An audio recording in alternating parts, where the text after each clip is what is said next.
In this video, we're going to be going over the basics of creating your first Bing Ads account, how to set up your accounts properly, and how to create your first campaign. So to sign up for a Bing Ads account, you're just going to need to come to bingads.com. It's going to redirect you to secure.bingads.microsoft.com and a bunch of variables here. And we're going to head up to the button in the upper right-hand corner that says Sign Up Now. You're going to sign up there and go ahead and log in. So once we're signed into our Bing Ads account, it's going to take us to our account summary page. Now your account summary page may look different than mine simply because I have a Bing Ads agency account. If you don't have a Bing Ads agency account, you're going to need to get one in order to have backup accounts.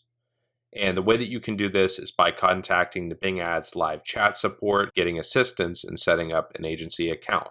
To get help from the Bing Ads live chat, we're going to come up here to the upper right-hand corner to the help icon. And if we click on that, we can come all the way down to the bottom here where it says start a live chat and select this button, fill out some basic information, and we can start contacting the Bing Ads support representatives.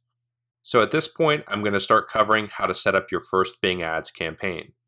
So here we are inside of one of our Bing Ads accounts. Now I've gone ahead and set up all of the billing information. Make sure that you have done that, of course, before starting with this step. You can do that inside of your account settings section, which should be up here in the upper right hand corner under the accounts and billing section. So let's go ahead and get started with creating our first campaign.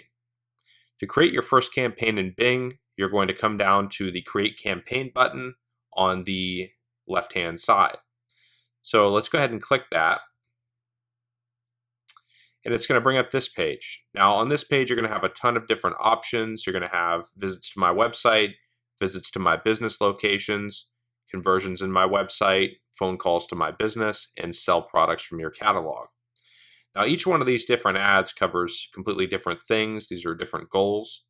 So visits to my website is what I run 99% of the time. Sometimes I will run conversions in my website, and sometimes I will also run phone calls to my business for pay-per-call campaigns, which are certain types of CPA campaigns. But let's just stick with the visits to my website for the demonstration purposes in this video. So once we click visits to my website, we're going to be taken to this page where we have quite a few options. The first option is our campaign name, and of course we're going to put in the name of our campaign. So let's say, for example, we were advertising Patriot Power Greens. So I would obviously want to name the campaign after the offer that I'm running, and I typically also put in some other organizational information like the device, if I have any preference of device, and the country. So I'm running this campaign on both devices. I'm accepting all traffic. And I'm running in the US and Canada, so I would put US, CA. So doing this just allows me to have better organization inside of my own ads account, and that's just personal preference, but you can name it whatever you like. Coming down here to the next option is campaign budget, and at this point we're going to just leave it at $20 per day because we're going to pretend that this is just doing a test. And we're going to have some other options here that some people don't know exist, but there is standard and accelerated budget. Standard is just where it's going to spend your budget evenly throughout the day, so I would recommend leaving it on standard when you're first starting.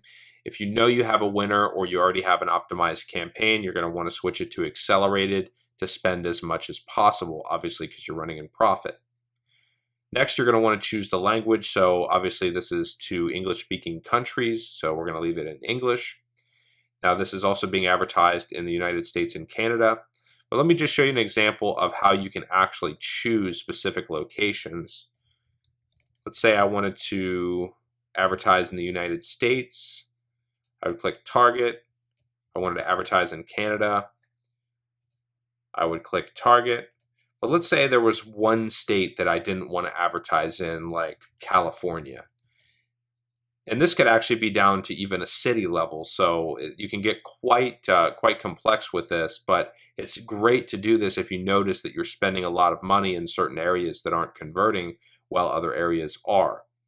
So for example, with California, if I wanted to block the entire state, I would hit exclude, and California would then be blocked. So my ads would not display to any users for California residents. So at the bottom, we have one final selection to make, and this is actually one of the most important, if not the most important on the page, and that is who should see your ads. Now you're going to see two checkboxes. The first one says people in your targeted locations and people searching for or viewing pages about your targeted locations. No matter what, you always uncheck the second box. This is because, for example, if somebody was typing in Patriot Power Greens, United States or Canada for whatever reason, and they were in the United Kingdom, then they would still be getting your ads. Even though your targeting is set up, it can still, Bing is quite glitchy and you can still have serving happen when this option is selected. So it can just create situations where you're paying for traffic that, even though it may convert, you're not credited for the sale because the offer may not allow that geographic location. So go ahead and uncheck the second box, and we'll go ahead and click save and go to the next step. So real quick here, I've just gone ahead and headed over to the actual offer page, which is the page that it takes the visitor to once they've clicked on my ad. And the reason that I've pulled this up is because we're going to need it for this step. So when you're setting up a Bing Ads campaign, there's a specific way that we have to set it up, and we're going to have to actually use the link that the user is going to eventually arrive at, and then we're going to have to put our tracking and affiliate link at a different section of the ad. So I need to copy this, or whatever your offer URL is, and I typically cut my copying off right before the question mark. The question mark are just variables, and they're always going to change. And so sometimes if you copy all of the URL, you're going to see that Bing may detect suspicious activity. It may feel that you're cloaking simply because it's seeing that the URLs are changing. It may feel that you're taking people to different pages, and it just looks sketchy to them. So always cut it off before the question marks. So I would stop it here, copy and paste, and then I'm going to head back over to Bing Ads, and I'm going to be in the next section, which is the ad groups and keyword section. Now here it's asking us to enter the website URL, which is where I'm going to paste that in. And it's going to attempt to populate some keyword ideas. Now, I will say that Bing's technology for giving you keyword ideas is not the best, and neither is their keyword planner. So I would ignore all of this, and I would start putting in some keywords on my own. For the ad group name, I would just put in ad group just as an example. You're welcome to put whatever you like. You're welcome to put test 1 and test 2 and test 3 for separate ad groups, or whatever you want to name it. And then I can start to put in my own keywords. So Patriot Power Greens is a greens drink, and we would need to think of some relevant keywords that would fit this product so that our customers can find it. Now there's several different strategies you can use for bidding on keywords, and I'm going to recommend those here while we're already doing it. Now there's things called broad keywords. So if we just type in greens drink, it could automatically allow Bing to go out and pull things like green drinks or drinks that are green. So we're probably going to want to switch it over to what's called a phrase keyword. So phrase match is basically where if somebody types in greens drink on phrase match, it'll pull up keywords like greens drink review, best greens drink. It'll start to basically require that greens drink in the exact order that you've put it has to be in the keyword. So this is useful to weed out really bad, like irrelevant traffic that's really not worth paying for. So I always recommend that people use phrase and exact match and never use broad match when you're running Bing and Google ads, simply because it's just such a waste of money.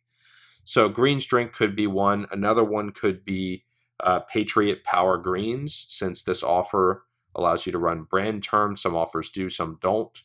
So that's a pretty targeted keyword. Another one could be Patriot Health Alliance. And we can actually create both exact match versions of this and phrase match. And how you can tell the difference between exact and phrase is that exact match has brackets around it, while the phrase match has quotes around it. This is how you tell Bing the type of keyword that you want to use. If you just want broad match, it's just the word. There's nothing around it. If you want phrase match, there's quotes around it. And if you want exact match, it has brackets around it. Now, I know I've covered phrase match, but let's talk about exact match. Exact match means that it will only display if they type in exactly what you have entered, exactly how you have it. So this is really good for reaching super targeted keywords that you feel that you want to hit, such as the name of the product, the name of the advertiser, or the website. So this is just an example, but I would recommend that you have anywhere from between 30 to 40 different keywords. Make sure that you use the keyword planner, which is up here in the tools section, to research the volume for each individual keyword. I will say once again, Bing's technology for reporting the amount of monthly searches and prices are not accurate whatsoever. Do not pay any attention to the Bing ads monthly searches and cost per click if you're looking for exact numbers. So now that we have the example keywords listed for this specific offer, we're going to click Save and go to the next step to create our first ad. So once we arrive on this page, we're going to see a bunch of different boxes here. The only one that we're going to pay attention to is the Create Ad box. We can actually go ahead and close the ad extensions. So if we click Create Ad, we're going to see this box pop up.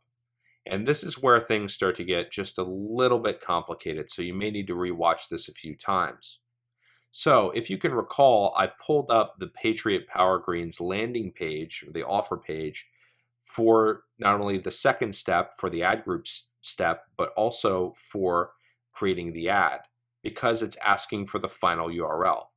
Now, Bing made an update in 2016 that required people to change over from using a destination URL where you could just put in your tracking link to having a final URL, similar to Google's new policy.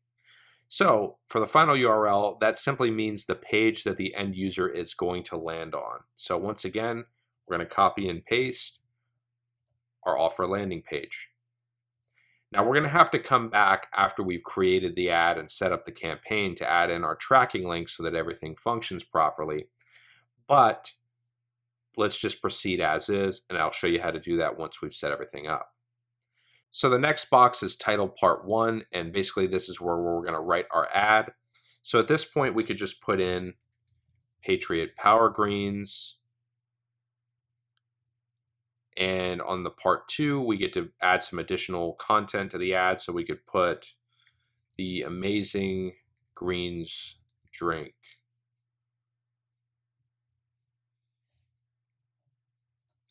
So obviously we're going to test as many different ads as possible. Once we create our campaign, we're going to want to come back and create more ads and test different ads. Ads can have a major role in your campaign's profitability, even more so than keywords. I have had campaigns in the past on Bing where I've been running 100% negative and I've just been burning money with one ad, but another ad has had 800% ROI, and I kid you not. It can make that big of a difference sometimes. So it's really important to split test different ads and just change out the different phrasing and how you're doing your ads. Add text as well, which is the next step we need to fill out. Add text is simply just where you're going to put a little bit of a description about the product itself. So we could write Patriot Power Greens is a greens health drink that supports American troops. You could actually get rid of A and put the. So I would definitely recommend that you also consider using power words inside of your ads. Be sure to Google marketing power words. Words like free or discover are amazing words to use inside of ads. Make sure you never use the word free if the item is something they have to pay for, simply because you're going to get a lot of irrelevant clicks from people who are just looking for something for free. But anyways, this is basically creating our first ad inside of Bing. So at this point, we're going to go ahead and click Save. Once we've done that, you're going to see this box is filled. Now, if we want to create another ad, you're going to see that this second box has made itself available, and you can do so here. So at this point, let's just go ahead and click Save and go to the next step to work on our budget and our bids. So on this page, it's basically going to be asking us to finalize our budget, which we initially set as $20 per day, which we're going to leave it at, and as well as the daily budget options, which we're going to leave as standard to test. Now, the second box you're going to see is called bid strategy, and this is basically where you're going to be able to set your own bid strategy and how you want to have Bing handle your bidding. Now, Google and Bing both have a default of maximize clicks or automated bidding. You never want to select this because it means that you're turning over your budget to them, and you never want to do that because they're always going to charge you way, way more than you actually need to pay per click. So we're always going to want to change this to manual when we get started, and leaving it at $1 would be okay, but starting out, you could even start at about 32 cents after hundreds and hundreds of thousands of dollars in testing. Depending on your keywords, 32 cents is typically the best place to start. And I can explain this as Bing has multiple partners that it works with, MSN, Yahoo, and AOL. A lot of the lower quality traffic is going to be on those platforms or even partner sites that aren't even search engines at all. And if you bid less than 32 cents, you're going to start to notice you get a lot of bad traffic or just really low quality visitors. Right above and around 32 cents, you're going to start to break into the very lowest and cheapest end of the quality visitors. So I'd recommend starting out at the 32 cent mark. So once we've done that, let's go ahead and click save, and we'll go ahead and wrap up our first Bing Ads campaign. Now there is one final step that we're going to want to do before we start running our first campaign. And we need to immediately come over to the ads section of this campaign. And we need to click this little pencil icon here. And we need to go to add URL options at the bottom. And we need to enter a tracking template. Now, whether you are using ClickMagick or Volume or a different tracking solution, this is where you are going to want to put in your ClickMagick URL or your Volume final URL. Simply because if you put it inside of the final URL, your ad will be disapproved because it is not the final destination that the user arrives at. You need to put all tracking and affiliate links here at the bottom under tracking template. So let's just say, for example, mine was philstrackinglink.com.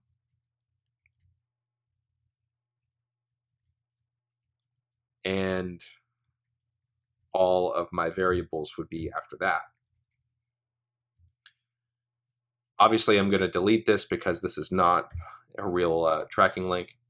But once we've gone ahead and inserted our ClickMagick or Volume link, we're going to go ahead and click Save, and we'll be good to go to run our first campaign on Bing. All right, guys, so I hope that you found this video really insightful. At this point, you're going to want to proceed to the next video to continue.